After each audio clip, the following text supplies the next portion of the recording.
കണ്ണൂർ കോളിത്തട്ടിൽ ഭർത്തൃവീട്ടിലെ പീഡനത്തെ തുടർന്ന് യുവതി ജീവനൊടുക്കിയ സംഭവത്തിൽ ഭർത്താവ് ജിനീഷിനെതിരെ വീണ്ടും പരാതി. ജയിലിൽ നിന്ന് ഇറങ്ങിയതിനു ശേഷം മരിച്ച യുവതിയെ സമൂഹമാധ്യമങ്ങളിലൂടെ അപമാനിക്കാൻ ശ്രമിച്ചു എന്നാണ് പരാതി.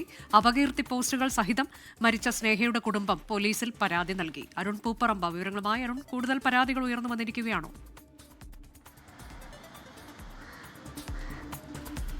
അനുജ, മരിച്ചിട്ടും അധിക്ഷേപം തുടരുന്നു എന്നതാണ് ദൗർഭാഗ്യകരമായിട്ടുള്ള കാര്യം. ഏപ്രിൽ 28-നാണ് കേളംപിടിക സ്വദേശിയായിട്ടുള്ള സ്നേഹ സ്വന്തം വീട്ടിൽ ജീവനൊടുക്കിയത്.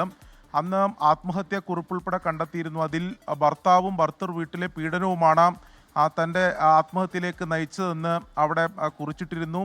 അതോടൊപ്പം തന്നെ ഡിജിറ്റൽ തെളിവുകളുടെ ഉൾപ്പെടെ അടിസ്ഥാനത്തിലാണ് ഭർത്താവായിട്ടുള്ള കോളിത്തട്ട് സ്വദേശി ജിനീഷ്, അതോടൊപ്പം ഭർത്തൃമാതാവ്, പിതാവ് എന്നിവരെ ആത്മഹത്യാ പ്രേരണ, ഗാർഹിക പീഡനം ഉൾപ്പെടെ വകുപ്പുകൾ ചുമത്തി കേസെടുത്തത്.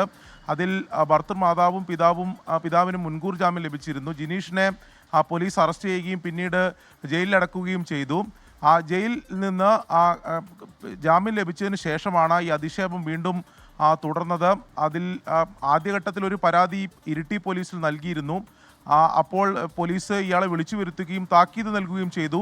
ഇനി ഇത് ആവർത്തിച്ചാൽ ജാമ്യം ഉൾപ്പെടെ റദ്ദാക്കുമെന്ന കാര്യം പോലീസ് താക്കീത് നൽകിയിരുന്നു. പക്ഷേ വീണ്ടും കഴിഞ്ഞ ദിവസങ്ങളിലും വളരെ മോശമായ രീതിയിലുള്ള അധിക്ഷേപം സമൂഹ മാധ്യമങ്ങൾ തുടർന്നു.